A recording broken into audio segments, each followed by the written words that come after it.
छूटकर आए कुछ मुसलमान लड़के 19 साल बाद बॉम्ब ब्लास्ट के आरोप, बोले छूटे कैसा, इनको वापस जेल में डालो। ये नीतीश राणे हमको हरा शाम बोला, मैं बोलता हूँ तुम लाल बिच्छू है, हमको पाकिस्तान भेजेंगे। अरे किसी के बाप का मुल्क है क्या भारत? वारिस पठान पैदा हुआ है भारत में, इंशाअल्लाह ताला मरेगा तो दफनाए भी जाऊंगा भारत के अंदर। आप करोड़ों का गफला करो, करप्शन करो, और बीजेपी में आ गए तो वॉशिंग पाउडर, निरमा, दूध सी सफेदी, वॉशिंग मशीन बन गया बीजेपी। बस लव जिहाद, रोड जिहाद, लैंड जिहाद, वोट जिहाद, खाना जिहाद, पीरा जिहाद, बस एक वर्ड मिल गया जिहाद। बिना सोचे समझे, बिना उसका मीनिंग जाने फालतू की बकवास इन लोग करते हैं। This video is sponsored by Mahalakshmi Jewelers, Mannur Multi-Speciality Hospital, KBN University, Kebab Corner Restaurant and Banquets, Imran Silk House, Archery Group of Institutions, and by Ideal with G. देखिए बिल्कुल पब्लिक का आप जोश देखिए। मजलिस इत्तेहादुल मुस्लिमीन पूरे महाराष्ट्र के अंदर पूरी ताकत हिम्मत के साथ लड़ रही है नगर पालिका का चुनाव, और हमको यकीन है कि इस मरतबा हमको भारी से भारी अच्छी से कामयाबी मिलेगी। हमारे ज़्यादा से ज़्यादा कॉरपोरेटर जीत के कॉरपोरेशन में जाएंगे। आप खुद देखिए लोगों के बीच में जज्बा है, जोश है, ये चाहते हैं कि मजलिस जीते, क्योंकि अब तक जो सत्ता में आए किसी ने धारावी के लिए कोई काम नहीं किया, ना मुंबई के लिए कोई काम किया।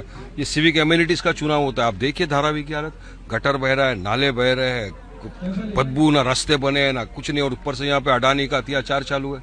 ये लोग मेरे को सब यही बोल रहे हैं, कितनों के अडानी ने घर को खा गया, कितनी मस्जिदों के इशू चल रहे हैं, तमाम इशूज यहाँ धारावी के अंदर आ गए। और यहाँ की जो मेन थी कांग्रेस की वर्षा जी, उन्होंने क्या काम किया? कुछ भी नहीं किया। वो तो बल्कि उन्होंने जब वो बेल पे छूट कर आए कुछ मुसलमान लड़के 19 साल बाद बॉम्ब ब्लास्ट के आरोप, बोले छूटे कैसा, इनको वापस जेल में डालो। और वहीं पर मालेगांव वाले छूट के आए तो उनके मुंह में दही जम गया था, नहीं बोले। दो मुहैया रवैया रखते हैं ना ये, और दिखाते सेकुलरिज्म। जनता जवाब देगी। दूसरी तरफ शिंदे साहब के खड़े शिवसेना के, ये वही शिवसेना है जिसने हमारे हुजूर की शान में जब गुस्ताखी की रामगिरी महाराज ने, इन्होंने उसका समर्थन दिया, तो कैसा उनको सपोर्ट करेंगे कोई? और गालियां हमको हरा सांप, हमको ये बोला जा रहा है। अरे ये नीतीश राणे हमको हरा सांप बोला, मैं बोलता हूँ तुम लाल बिच्छू है, जिसने संविधान को खुदेड़ के खा दिया। हमको पाकिस्तान भेजेंगे। अरे किसी के बाप का मुल्क है क्या भारत? वारिस पठान पैदा हुआ है भारत में, इंशाअल्लाह ताला मरेगा तो दफनाए भी जाऊंगा भारत के अंदर। इनको जहाँ जाना है 16 तारीख को खुद पब्लिक इनको भेज देगी। क्या लगता है एमआईएम के कितने सीट्स आ सकते हैं मुंबई में? देखिए इंशाल्लाह अभी हम 30 सीट पे तो एमआईएम मुंबई में लड़ रही है, और हमको यकीन है कि काफी भारी तादाद में एमआईएम को यहाँ पे कामयाबी मिलेगी। कल आपने देखा असद ओवैसी साहब का जलसा हुआ गोवंडी के अंदर, कितनी हजारों की तादाद में लोग आए, और तमाम एक ही चीज मोहब्बतों से नवाज रहे हैं हमको। तो हमको यकीन है कि इस मरतबा अच्छी से जीतोगे। जनता जनार्दन है, जनता हमको वोटों से नवाजेगी। मगर यहाँ आप देखो ना बीजेपी, कल देवेंद्र फडणवीस महाराष्ट्र के मुख्यमंत्री स्टेज से खड़े होकर बोल रहे हैं कि वारिस पठान ने कहा हिजाब पहनने वाली बनेगी, ये वो खान पठान सेठ क्यों नहीं बन सकता। अरे साहब, हम तो संविधान को मानने वाले लोग हैं। आप संविधान की शपथ लेकर महाराष्ट्र के मुख्यमंत्री बने, आप संविधान का कत्ल कर रहे हो, गला घोट रहे हो।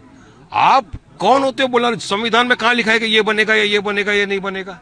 वारिस पठान ने तो जवाब दिया, पत्रकार ने जब कहा कि बीजेपी के मंत्रियों का ये बोलना है कि आई लव महादेव बोलने वाला बनेगा, हिंदू बनेगा, मुंबई का बनेगा, बोले बिल्कुल। तो क्या वारिस पठान के मुंह में जुबान नहीं है? मैं तो संविधान की बात कर रहा हूँ। अगर वो बन सकता है तो आई लव मोहम्मद सल्लल्लाहु अलैहि वसल्लम वाला क्यों नहीं बन सकता? खान पठान शेख सैयद कुरैशी अंसारी क्यों नहीं बन सकता? और बिल्कुल एक दिन हमारी हिजाब पहनने वाली मुसलमान बहन भी मेयर बन सकती है। अरे भाई साहब, जब देश का प्रेसिडेंट बन सकता है मुसलमान, चीफ जस्टिस बन सकते हैं मुसलमान, गवर्नर बन सकते हैं, एमपीज बन सकते हैं मुस्लिम, और महाराष्ट्र में भी अंतुले साहब सीएम भी थे, मेयर भी बन चुके, तो क्यों नहीं बन सकती फिर हिजाब पहनने वाली मुसलमान बहन मुंबई की मेयर? तो हमको धमकी ये वो, तो ये उनको समझाइए फडणवीस साहब, संविधान सर्वोपरि पर है।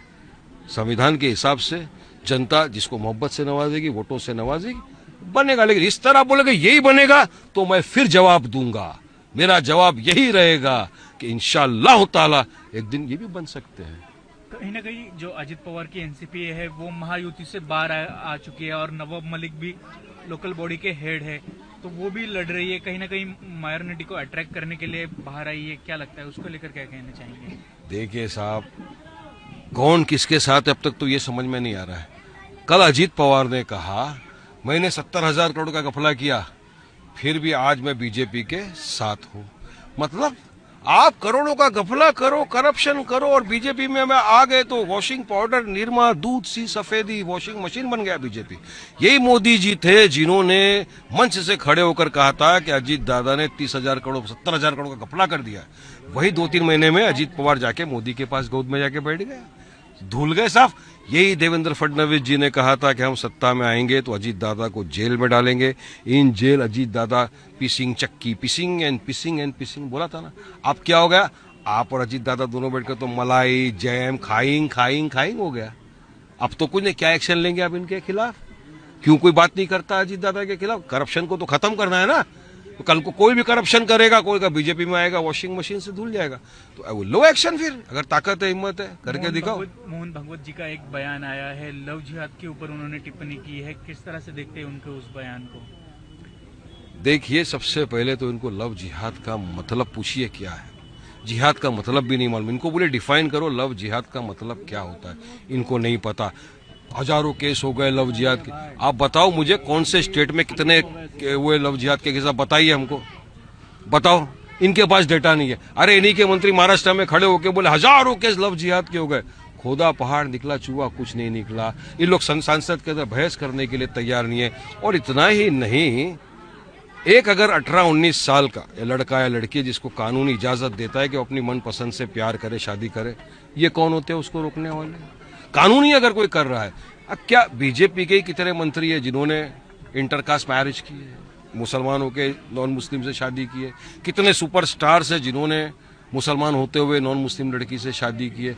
तो क्या ये सब जिहाद था? ये सब लव जिहाद है?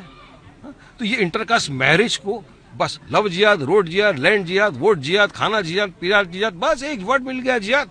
बिना सोचे समझे, बिना उसका मीनिंग जाने फालतू की बकवास इन लोग करते हैं और कुछ नहीं। देश में सिर्फ नफरत फैलाना है, मोहब्बत को खत्म करना है, ध्रुवीकरण करना है, संविधान का गला घोटना है और लोगों का ध्यान भटकाना है। इसलिए हर आए दिन मुसलमानों को टारगेट करके इस तरह अनाप शनाप बकवास करते हैं। This video is sponsored by Mahalakshmi Jewelers, Mannur Multi-Speciality Hospital, KBN University, Kebab Corner Restaurant and Banquets, Imran Silk House, Archery Group of Institutions, and by Ideal with G.